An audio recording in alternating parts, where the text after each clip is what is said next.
العليم من الشيطان الرجيم من همزه ونفخه ونفسه وقال الملك ائتوني به فلما جاءه الرسول قال ارجع إلى ربك فاسأله ما بال النسوة التي قطعن أيديهن إن ربي بكيدهن عليم وقال المالک ائتونی بہ، اور بادشاہ نے کہا اسے میرے پاس لے آؤ۔ فلما جاءہ الرسول، تو جب اس کے پاس قاصد آیا، قال ارجع، اس نے کہا واپس لوٹ جا، الی ربک، اپنے مالک کے پاس، فاسألہ، تو اس سے جا کر سوال کر، ما بال النسوۃ اللاتی قطعن ایدیہن، کہ کیا معاملہ ہے، کیا حال ہے ان عورتوں کا جنہوں نے اپنے ہاتھوں کو بری طرح کاٹ لیا تھا۔ ان ربی بکیدہن علیم، یقیناً میرا رب ان کے مکر و فریب کو خوب جاننے والا ہے۔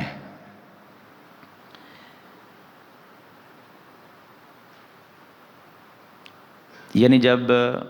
وہ بندہ جو بادشاہ کی تعبیر پوچھنے کے لیے آیا تھا، وہی جس کو کہا تھا یوسف علیہ السلام کے جا کے میرا ذکر کرنا اپنے مالک کے سامنے، پھر وہ بھول گیا، پھر بادشاہ کو خواب آیا، تو وہ اب آیا یوسف علیہ السلام کے پاس کہ اے یوسف، اے سب سے سچے، بہت ہی سچے، مجھے یہ اس خواب کی تعبیر بتائیں تاکہ میں جا کے لوگوں کو بتاؤں۔ تو یوسف علیہ السلام نے ان کو خواب کی تعبیر بتائی، وہ گیا، اس نے جا کے بادشاہ کو بتائی۔ اب بادشاہ مطمئن ہوا کہ اتنی اچھی خواب کی تعبیر جو ہے وہ کی ہے، اور خصوصاً اس وقت جب اس کے بڑے بڑے تعبیر کرنے والے اور تعبیر کرنے کا دعویٰ رکھنے والے، تعبیر کے علم کا دعویٰ کرنے والے، وہ سارے اس میں فیل ہو گئے، ان کو تعبیر کرنی نہیں آئی۔ تو ایک شخص جو جیل کے اندر بیٹھا ہوا ہے، قیدی ہے، اس نے اتنی اچھی تعبیر کی ہے، تو بادشاہ نے اس معاملے سے خوش ہو کر کہا کہ اس کو میرے پاس لے کے آؤ۔ تو جب وہ ساقی، جو وہ اپنے مالک کو شراب پلانے والا تھا، جو تعبیر پوچھ کے آیا تھا، وہ آیا یوسف علیہ السلام کے پاس اور ان کو یہ سارا واقعہ سنایا کہ آپ کو بادشاہ نے اپنے پاس بلایا ہے، کہ آپ کی رہائی کا بندوبست ہو گیا ہے۔ تو قید خانے کی مصیبت کو چھوڑ کر رہائی کی نعمت ملے، یہ بہت بڑی نعمت ہوتی ہے، لیکن یوسف علیہ السلام نے یہ نہیں کیا کہ فوراً قید خانے سے باہر آ جاتے، بلکہ کہا کہ جاؤ پہلے اپنے بادشاہ سے یہ جا کے پوچھو کہ ان عورتوں کا کیا معاملہ ہے جنہیں اپنے ہاتھوں کو بری طرح کاٹ دیا تھا، اور میرا رب ان کے مکر و فریب کو خوب جاننے والا ہے۔ تو اس سے علم کی فضیلت بھی معلوم ہوتی ہے کہ حسن بے مثال جو ہے وہ قید خانے کا باعث بنا، اور علم جو ہے وہ قید خانے سے رہائی کا باعث اور سبب بنا۔ تو بہر کہ اب یوسف علیہ السلام نے ان کو کہا کہ جاؤ واپس اور جا کے اپنے بادشاہ سے یہ سوال کرو۔ یعنی یوسف علیہ السلام انتہائی صابر بندے تھے کہ بے گناہ اتنے سال جیل کے اندر رہے ہیں، پھر بھی نکلنے سے پہلے اپنی بے گناہی کو جو ہے وہ ثابت کرنے کی جو ہے نا وہ تگدو کر رہے ہیں کہ پہلے بے گناہی ثابت ہو پھر میں ہوں۔ اس سے معلوم ہوتا ہے کہ یوسف علیہ السلام کے دل میں یہ بات تھی کہ شاید بادشاہ کو پتہ ہی نہ ہو کہ میں بے گناہ ہوں، شاید اس کو یہ پتہ ہی نہ ہو کہ مجھے قید خانے میں کیوں ڈالا گیا ہے، یہ وزیروں مشیروں نے خود ہی اپنے طور پہ فیصلہ کر لیا ہو۔ اور کئی لوگ ایسے بھی جن کو اس وقت واقعہ جو ہے وہ معلوم نہیں ہوا، تو بعد میں جب ان کو پتہ چلا تو پھر چونکہ ان کو قید خانے میں ڈالا گیا ہے تو ان کے دلوں میں بھی بات ہوگی کہ یوسف علیہ السلام سے کچھ نہ کچھ ہوا ہے جس کی وجہ سے ان کو جو ہے وہ قید خانے میں ڈالا گیا ہے۔ تو انہوں نے یہ سارے مغالطات کو جو ہے وہ ختم کرنے کے لیے، لوگوں کے دلوں سے صاف کرنے کے لیے کہا کہ پہلے اپنے مالک کے پاس جاؤ اور اس سے پوچھو کہ ان عورتوں کا کیا معاملہ تھا، کیا حال ہے جنہوں نے اپنے ہاتھوں کو بری طرح سے کاٹ لیا تھا، اور میرا رب ان کے مکر و فریب سے خوب واقف ہے۔ یہ وہی بات ہے جو میں نے پہلے بھی آپ سے کی تھی کہ عزیز مصر کی بیوی ہاتھ کاٹنے والیوں میں سے نہیں تھی، اس نے اپنے ہاتھ نہیں کاٹے تھے، ہاتھ تو انہوں نے کاٹے تھے، جو آئی تھیں بعد میں، جن کے ہاتھوں میں چھریاں دی گئی تھیں۔ تو یہ بات کہنا کہ مکر والی، فریب والی، دعوت زنا دینے والی، یوسف علیہ السلام کو ان کے نفس سے پھسلانے والی صرف وہی تھی، یہ درست نہیں ہے۔ اور انہوں نے صرف ان کا حسن دیکھ کر مدہوش ہو کر اپنے ہاتھوں کو کاٹ دیا تھا، یہ درست نہیں ہے۔ انہوں نے وہی جو مطلب ناکام عاشقوں کا آخری حربہ ہوتا ہے کہ دھمکی دی کہ اگر آپ نے ہماری بات نہیں مانی تو ہم خودکشی کر لیں گے، اپنے ہاتھوں کو کاٹ دیں گے، یہ کر کے اس لیے انہوں نے اپنے ہاتھوں کو کاٹا۔ تو یوسف علیہ السلام نے جیل خانے سے نکلنے سے پہلے کیا کہا کہ بادشاہ سے جا کے پوچھو ان عورتوں کا کیا حال ہے جنہوں نے اپنے ہاتھوں کو بری طرح سے کاٹ دیا تھا، اور بے شک میرا رب ان کے مکر و فریب کو خوب جاننے والا ہے۔ تو مکر و فریب یعنی ان کا بھی تھا، یہ دعوت ان کی بھی تھی۔ رسول اللہ صلی اللہ علیہ وسلم نے یوسف علیہ السلام کے صبر کی بہت تعریف کی اس موقع پر، اس آیت کے نزول پر۔ رسول اللہ صلی اللہ علیہ وسلم نے فرمایا، صحیح بخاری میں حدیث ہے، ابو ہریرہ رضی اللہ تعالیٰ عنہ فرماتے ہیں کہ نبی صلی اللہ علیہ وسلم نے فرمایا، لو لبثت فی السجن ما لبث یوسف ثم آتانی، اگر میں اتنی دیر جیل کے اندر رہتا جتنی دیر یوسف علیہ السلام رہے اور پھر میرے پاس آتا الداعی بلانے والا، تو آپ نے فرمایا لا اجبتہ، میں ضرور اس کی دعوت کو قبول کر لیتا۔ یعنی میں اتنی دیر جیل میں رہتا جتنی دیر یوسف رہے، اور پھر مجھے کوئی بلانے کے لیے آتا تو میں یہ نہ کہتا کہ پہلے یہ پوچھو یہ پوچھو، میں اس کی دعوت قبول کرتا اور جیل سے باہر آ جاتا۔ یعنی یوسف علیہ السلام کا یہ کمال صبر ہے کہ وہ جیل خانے میں تھے اور بالکل بے گناہ تھے، کوئی ان کا گناہ نہیں تھا، کوئی جو ہے ان کا قصور نہیں تھا، بے قصور جیل کے اندر تھے۔ اس کے باوجود اتنے سالوں کے بعد داعی آیا بلانے والا کہ اب آپ باہر آ جائیں، بادشاہ نے آپ کو بلایا ہے، تو باہر آنے کی بجائے اپنی بے گناہی کو ثابت پہلے کیا کہ جاؤ پہلے جا کے بادشاہ سے یہ سوال کرو۔ تو یہ یوسف علیہ السلام کا کمال صبر ہے۔ قال ما خطبکن اذ راوتن یوسف عن نفسہ، اس نے کہا کہ تمہارا کیا معاملہ تھا جب تم نے یوسف کو اس کے نفس سے پھسلایا۔ قلنا حاشا للہ، انہوں نے کہا کہ اللہ کی پناہ، ما علمنا علیہ، ہم نے نہیں پایا، نہیں معلوم کیا، من سوء، اس میں کوئی برائی ہمیں اس کی جو ہے وہ نہیں ملی۔ قالت امرأۃ العزیز، تو عزیز مصر کی بیوی نے کہا الآن حصحص الحق، اب حق جو ہے وہ بالکل ظاہر ہو گیا ہے۔ انا راودتہ عن نفسہ، میں نے ہی پھسلایا تھا اس کو اس کے نفس سے، وانہ لمن الصادقین، اور بے شک حقیقت یہ ہے کہ وہ یقیناً سچوں میں سے تھا۔ بادشاہ نے ان عورتوں کو بلایا تو یہ نہیں پوچھا کہ ہاں بھئی اس وقت جو معاملہ ہوا تھا تمہاری غلطی تھی یا یوسف کی غلطی تھی، بلکہ ڈائریکٹ یہ پوچھا کہ تمہارا کیا معاملہ تھا جب تم نے یوسف کو اس کے نفس سے پھسلایا۔ اس سے معلوم ہوتا ہے کہ بادشاہ کے پاس جب قاصد نے آ کے یہ کہا کہ یوسف علیہ السلام یہ پیغام دیتے ہیں کہ پہلے ان عورتوں سے یہ سوال کیجئے، تو پہلے بادشاہ نے اس کی تحقیق کی، اپنے بندوں سے، وزیروں مشیروں سے اس کے بارے میں پوچھا، اور اس کے بعد جب اس کو مکمل یقین ہو گیا کہ یوسف علیہ السلام بے گناہ تھے اور ان عورتوں کا قصور تھا، تو پھر انہوں نے ان عورتوں کو بلایا اور ان سے کیا کہا کہ تمہارا کیا حال تھا جب تم نے یوسف کو اس کے نفس سے پھسلایا تھا۔ اور صرف عزیز مصر کی بیوی سے نہیں پوچھا،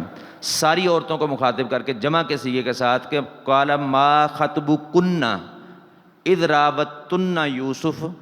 عن نفسہ، کہ تم سب عورتوں کا کیا معاملہ تھا جب تم سب عورتوں نے یوسف کو پھسلایا عن نفسہ، اس کے نفس سے۔ قلنا، یہ بھی جمع کا صیغہ ہے، سب نے کہا، ساری عورتوں نے کہا، حاشا للہ، اللہ کی پناہ، ما علمنا علیہ من سوء، ہم نے اس پر کوئی برائی معلوم نہیں کی، ہمیں اس کی کوئی برائی معلوم نہیں ہوئی۔ آج یہ کون عورتیں بولی ہیں جنہوں نے اپنے ہاتھوں کو کاٹا تھا؟ قالت امرأۃ العزیز، عزیز مصر کی بیوی نے کہا۔ سمجھ آ رہی کہ نہیں بات کی؟ نہیں آ رہی؟ کہ پہلے بادشاہ نے ان عورتوں سے پوچھا جنہوں نے ہاتھوں کو کاٹا تھا کہ تم نے یوسف کو پھسلایا تو تمہارا کیا معاملہ تھا؟ انہوں نے کہا کہ ہم نے اس کے اندر کوئی غلطی نہیں دیکھی، کوئی برائی نہیں دیکھی، انہوں نے ہمارے ساتھ برائی کا ارادہ نہیں کیا، ہم نے اس کو پھسلانے کی کوشش کی لیکن اس نے سختی سے انکار کر دیا۔ یہ کن عورتوں نے جواب دی؟ عزیز مصر کی بیوی ان میں نہیں ہے، یہ تو دوسری عورتیں جواب دے رہی ہیں۔ تو کیا مطلب ہے کہ ان ساری عورتوں نے یوسف علیہ السلام کو یہ گندی دعوت دی تھی۔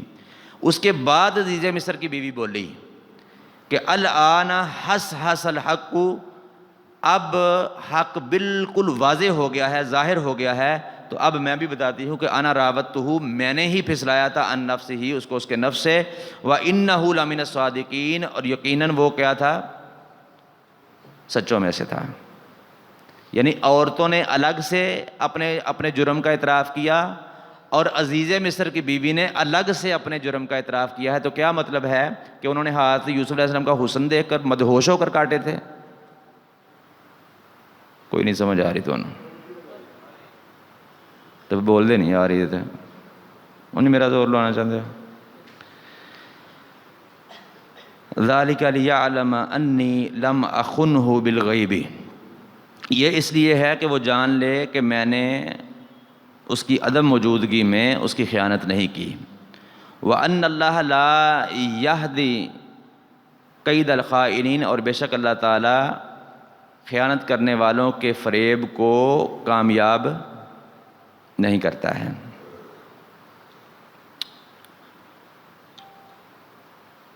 عزیز مصر کی بیوی نے اپنی بات جاری رکھتے ہوئے کہا کہ میں یہ اعتراف اس لیے کر رہی ہوں، اس نے کہا نا کہ اب حق جو ہے وہ بالکل ظاہر ہو گیا ہے، تو میں نے ہی اس کو اس کے نفس سے پھسلایا تھا، بے شک وہ تو سچوں میں سے تھا۔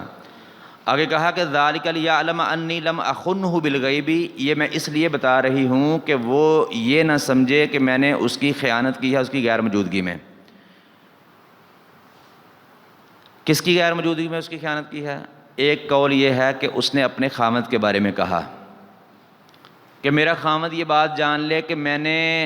کوئی بڑی خیانت اس کی غیر موجودگی میں نہیں کی، یعنی میں نے کوشش کی تھی، اس کوشش میں کامیاب نہیں ہوئی، تو اس کی امانت جو ہے وہ سیو ہے میرے پاس، اس کی امانت میں خیانت نہیں ہوئی ہے۔ خیانت تو تب ہوتی جب یوسف بھی پھسل جاتے اور جو وہ چاہتی تھی وہ ہو جاتا، پھر خیانت ہوتی نا۔ تو اپنے خامد کو تسلی دینے کے لیے کہ وہ جان لے کہ میں نے اس کی غیر موجودگی میں کوئی خیانت نہیں کی ہے۔ اچھا، دوسرا قول یہ ہے کہ اس نے یہ بات یوسف علیہ السلام کے بارے میں کہی کہ کہیں یوسف یہ نہ سمجھے کہ میں نے اس کی غیر موجودگی میں اس پر الزام لگا دیا ہے، جس طرح کہ اپنے خامد کو جب دیکھا تھا دروازے کے سامنے تو کہہ دیا تھا کہ اس بندے کی کیا سزا ہے جو تیری بیوی کے ساتھ برا سوچے، برا ارادہ کرے، تو اس وقت تو الزام لگا دیا تھا، لیکن یوسف اب یہ بات نہ سمجھے کہ میں نے اس کی غیر موجودگی میں بھی اپنا گناہ اس پر ڈال دیا ہے، بلکہ میں اعتراف کرتی ہوں کہ میں نے ہی اس کو اس کے نفس سے پھسلایا تھا اور وہ سچوں میں سے ہے۔ وہ میں یہ بات اس لیے ظاہر کر رہی ہوں، بتا رہی ہوں کہ کہیں وہ یہ نہ سمجھے کہ اس کے پیچھے میں نے اپنا گناہ اس پر ڈال دیا ہے، اس کی امانت میں خیانت کی ہے۔ اور ایک قول مفسرین کا یہ ہے کہ یہ قول جو ہے نا لیعلم سے، ذالک لیعلم انی لم اخنہ بالغیب، یہ یوسف علیہ السلام کا ہے کہ انہوں نے کہا کہ وہ مالک عزیز مصر وہ یہ نہ سمجھے کہ میں نے اس کی غیر موجودگی میں اس کی خیانت کی ہے، بلکہ میں نے کوئی معاملہ ایسا نہیں کیا ہے۔ لیکن یہ بات جو ہے نا وہ درست نہیں ہے، کیونکہ جب یہ بات چیت ہو رہی تھی تو یوسف علیہ السلام تو وہاں پہ تھے ہی نہیں، وہ تو قاصد ان کے پاس سے آیا، یہاں پہ آ کے بادشاہ کو بتایا، بادشاہ نے عورتوں کو اکٹھا کیا، بادشاہ کی اور ان کی بات ہو رہی تھی، تو یوسف علیہ السلام وہاں پہ تھے نہیں۔ کئی مفسرین نے لکھا ہے کہ جب بادشاہ کی اور عورتوں کی بات ہو رہی تھی، ایک بندہ بھاگا گیا، جا کے یوسف علیہ السلام کو بتایا، پھر یوسف علیہ السلام نے یہ بات کی۔ تو یہ اس کی دلیل کیا ہے؟ نہ کتاب میں ہے، نہ سنت میں ہے، نہ قرآن میں ہے، نہ حدیث میں ہے۔ تو صحیح بات یہی ہے کہ یہ عزیز مصر کی بیوی ہی کا قول ہے کہ اس نے کہا کہ اب حق واضح ہو گیا ہے، میں بتاتی ہوں کہ میں نے ہی اس کو اس کے نفس سے پھسلایا تھا، بے شک وہ سچوں میں سے تھا، اور یہ میں بات اس لیے واضح کر رہی ہوں کہ کہیں وہ یہ نہ سمجھے کہ میں نے اس کے بعد اس کی خیانت کی ہے۔ اب یہ بات کہ یہ یوسف علیہ السلام کے بارے میں کہی اپنے خاوند کے، یہ دونوں ہی باتیں درست ہیں کہ یوسف کے بارے میں بھی کہی اور اپنے خامند کے بارے میں بھی کہی. دونوں تفسیریں یہ والی درست ہیں. اچھا جی. وما ابرئ نفسی ان النفس لامارۃ بالسوء الا ما رحم ربی، اور میں اپنے نفس کو بری نہیں کرتی، بے شک نفس تو برائی ہی کا حکم دینے والا ہے. الا ما رحم ربی، مگر جس پر میرا رب رحم کرے. ان ربی غفور الرحیم، بے شک میرا رب بہت بخشنے والا نہایت رحم کرنے والا ہے. یہ عزیز مصر کی بیوی کا کلام کا آخری حصہ ہے. گویا عزیز مصر کی بیوی یہ کہنا چاہتی ہے کہ میں نے اس کی پیٹھ پیچھے کوئی بڑی خیانت نہیں کی، یعنی اپنے خامند کی امانت میں خیانت نہیں کی. بے شک میں نے یوسف علیہ السلام کو پھسلانا چاہا تھا مگر کامیاب نہ ہو سکی. ہاں میں اپنے آپ کو بالکل پاک بری و ذمہ جو ہے وہ قرار نہیں دیتی. مجھ سے جتنی غلطی ہوئی اس کا میں اعتراف کرتی ہوں، اقرار کرتی ہوں. تو نفس کی شرارتوں سے تو وہی محفوظ رہتا ہے جس پر اللہ تعالیٰ کا رحم ہو، اللہ تعالیٰ کی رحمت ہو. اس سے مراد یوسف علیہ السلام اس نے لیے کہ میں نے پھسلانے کی کوشش کی لیکن اس پر میرے نفس نے مجھے اکسایا، میں نے اس کو پھسلانے کی کوشش کی تو اس پر اللہ تعالیٰ کی رحمت کا نزول تھا. تو اس کے نفس کو اللہ تعالیٰ نے اس بات سے پاک رکھا. اس کے نفس نے اس کو یہ برائی کی دعوت جو ہے وہ نہیں دی. یہ قول بھی بعض لوگ کہتے ہیں کہ یہ یوسف کا قول ہے کہ یوسف نے کہا کہ میں یعنی میری غلطی کوئی نہیں ہے، سارا کچھ انہوں نے کیا لیکن میں نے کوئی بڑی خیانت نہیں کی. تو لیکن میں بالکل اپنے آپ کو بری و ذمہ بھی قرار نہیں دیتا ہوں، بلکہ نفس جو ہے وہ تو برائی کی طرف جو ہے وہ دعوت دیتا ہی ہے، لیکن جس پر اللہ تعالیٰ رحم کرے. یہ بعض نے کہا کہ یہ یوسف کا قول ہے لیکن یہ بات بھی درست نہیں ہے. یہ اسی کا قول ہے، عزیز مصر کی بیوی ہی کا، یہ اس کی بات کا آخری حصہ ہے. وقال المالک ائتونی بہ، اور بادشاہ نے کہا اس کو میرے پاس لے آؤ. استخلصہ لنفسی، تاکہ میں اس کو اپنے لیے خاص الخاص کر لوں. فلما کلمہ قال انک الیوم لدینا مکین امین، پھر جب ان کا مکالمہ ہوا بادشاہ کا اور یوسف علیہ السلام کا، تو بادشاہ نے کہا کہ انک الیوم، بے شک آپ آج سے لدینا مکین امین، ہمارے ہاں صاحب اقتدار اور امانت دار ہیں. یعنی اس سے پہلے بھی اللہ تعالیٰ نے کافی ساری بات کو حذف کر دیا جو خود ہی سمجھ آتی ہے کہ بادشاہ نے جب یہ ساری تحقیق کر لی تو پھر قاصد کو بھیجا کہ جاؤ یوسف کو میرے پاس لے آؤ. پھر قاصد گیا، یوسف علیہ السلام کو بلا کے لے آیا. بادشاہ کے پاس یوسف علیہ السلام آئے، ان کا مکالمہ ہوا، بات چیت ہوئی. تو پہلے بھی خواب کی اچھی تعبیر بتانے سے اور اتنے سال بے گناہ جیل میں رہنے کے باوجود نہ نکلنے سے، اس سے پہلے کہ وہ بے گناہی کو ثابت نہ کر لیں، یہ ساری چیزیں. اور پھر جب آئے تو مکالمہ ہوا، ملاقات ہوئی، تو یہ یوسف علیہ السلام کی نیکی، تقوی، ان کا محسنین میں سے ہونا، مخلصین میں سے ہونا، یہ جب بادشاہ نے آنکھوں سے دیکھا، عین الیقین ہو گیا، تو پھر اس نے کہا کہ یہ تو بندہ عام نہیں ہے، اس کو تو کوئی عہدہ دینا چاہیے. تو اس نے کہا کہ آپ ہمارے ہاں صاحب اقتدار، امانت دار ہیں آج سے ہی. قال یوسف علیہ السلام نے کہا اجعلنی علی خزائن الارض، پھر مجھے اس زمین کے خزانوں کا وزیر بنا دیں، اس کے اوپر مجھے مقرر کر دیں. اس زمین کے یعنی الارض کے اوپر جو الف لام ہے یہ عہد ذہنی ہے کہ ذہن کے اندر وہ زمین مراد تھی کہ اس زمین کا یعنی مصر کی زمین کا مجھے جو ہے وہ وزیر خزانہ بنا دے. انی حفیظ علیم، بے شک میں خوب حفاظت کرنے والا اور جاننے والا ہوں. اس پر کچھ لوگ اعتراض کرتے ہیں کہ یوسف علیہ السلام نے خود جو ہے عہدے کا سوال کیا، جبکہ رسول اللہ صلی اللہ علیہ وسلم نے عہدہ مانگنے سے جو ہے وہ اس کو پسند نہیں کیا ہے، بلکہ نبی صلی اللہ علیہ وسلم فرمایا ہے، صحیح بخاری میں حدیث ہے، لا نستعمل علی عملنا من ارادہ، ہم اس بندے کو وہ عہدہ نہیں دیں گے جو اس کا ارادہ رکھے گا. جو خود مانگتا ہے اس کو ہم یہ عہدہ نہیں دیں گے، وہ عہدہ. تو یوسف علیہ السلام نے عہدہ مانگا. اس کے کئی جوابات ہیں. سب سے بہترین اس کا جواب یہ ہے کہ یوسف علیہ السلام نے عہدہ مانگا نہیں تھا، ان کو عہدہ مل گیا تھا. بادشاہ نے کہہ دیا تھا نا کہ آج سے آپ ہمارے ہاں صاحب اقتدار امانت دار ہیں، وزارت تو دے دی تھی، تو انہوں نے کہا کہ وزارت دینی ہی ہے تو پھر وزارت خزانہ دے دیں، میں اس پر پوری طرح جو ہے وہ حفاظت کرنے والا بھی اور امانت دار بھی ہوں۔ اس لیے کہ جب عہدہ ملا تو انہوں نے یہ سوچا کہ اس سارے معاملے کو حل کرنا اس وقت تک ممکن ہی نہیں ہے جب کہ خزانے جو ہیں وہ اپنے تحت نہیں ہوتے، تو یہ تو امانت دار ہیں، یہ تو معاملہ درست کرنے کی کوشش کریں گے، لیکن جو خزانے پر ہوگا اگر وہ ڈنڈی مارتا رہا تو پھر معاملہ درست نہیں ہو سکتا۔ تو اس لیے انہوں نے یہ کہا کہ اگر جس طرح آج کل ہمارے ہاں بھی ہوتا ہے کہ جو پارٹی الیکشن جیتتی ہے ان کے مشاورت کے ساتھ وزراء مقرر ہو جاتے ہیں، پھر جو وزیر اپنے جو ہے وہ کسی معاملے میں ماہر ہوتا ہے وہ کہتا ہے جی وزارت داخلہ مجھے دے دیں، وہ کہتا ہے خارجہ مجھے دے دیں، وہ کہتا ہے جی خزانہ مجھے دے دیں، تو پھر اس طرح جو ہے وزارتیں ان کو دی جاتی ہیں۔ وزارتیں پہلے مقرر ہو جاتی ہیں کہ فلاں فلاں فلاں وزیر بنیں گے، پھر کون سی وزارت دی جائے گی یہ وہ خود ڈیمانڈ کرتے ہیں، تو یہ غلط نہیں ہے۔ ایک ہے عہدہ خود مانگنا کہ مجھے یہ دے دیں، ایک ہے کہ عہدہ دے دیا گیا، اب یہ کہا کہ اگر مجھے یہ عہدہ دیا وزارت دے دی ہے تو وزارت خزانہ دیں تاکہ میں اچھی طرح سے اس کو جو ہے معاملات کو ہینڈل کر سکوں، تو یہ کہا تھا یوسف نے۔ دوسری بات یہ ہے کہ اگر کوئی اس بات پر بضد ہو کہ یوسف علیہ السلام نے عہدہ مانگا ہے تو ٹھیک ہے، جس کے اندر یوسف علیہ السلام جیسی صلاحیت ہو، جس کے اندر یوسف علیہ السلام جیسا جو ہے وہ نیکی تقویٰ ہو، اور یوسف علیہ السلام کو جو اللہ تعالیٰ نے نبوت دی تھی وہ ہو، تو پھر وہ دعویٰ کر لے، پھر وہ مانگ لے عہدہ۔ تو جس کے پاس یہ نہیں ہے وہ سکون کے ساتھ وہاں پہ بیٹھے جہاں پہ اللہ نے اس کو جگہ دی ہے، پھر اس کو عہدہ مانگنے کی ضرورت نہیں ہے۔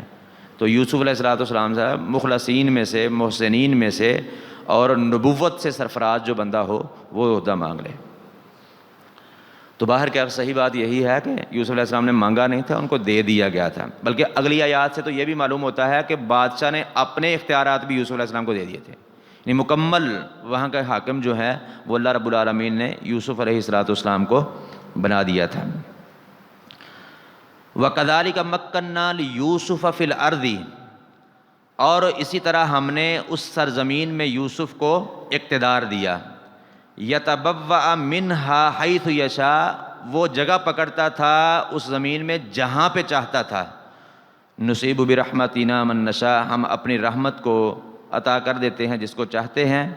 ولا نضیع اجر المحسنین، اور ہم محسنین کا، احسان کرنے والوں کا، نیکی کرنے والوں کے اجر کو ضائع نہیں کرتے ہیں۔ وَلَأَجْرُ الْآخِرَةِ خَيْرٌ لِّلَّذِينَ آمَنُوا، اور آخرت کا اجر یقیناً بہترین ہے ان لوگوں کے لیے جو ایمان لائے، وَكَانُوا يَتَّقُونَ، اور انہوں نے تقوی اختیار کیا۔ یعنی یہ دنیا کا اجر ہے وہ ہم ضائع نہیں کرتے، وہ بھی دیتے ہیں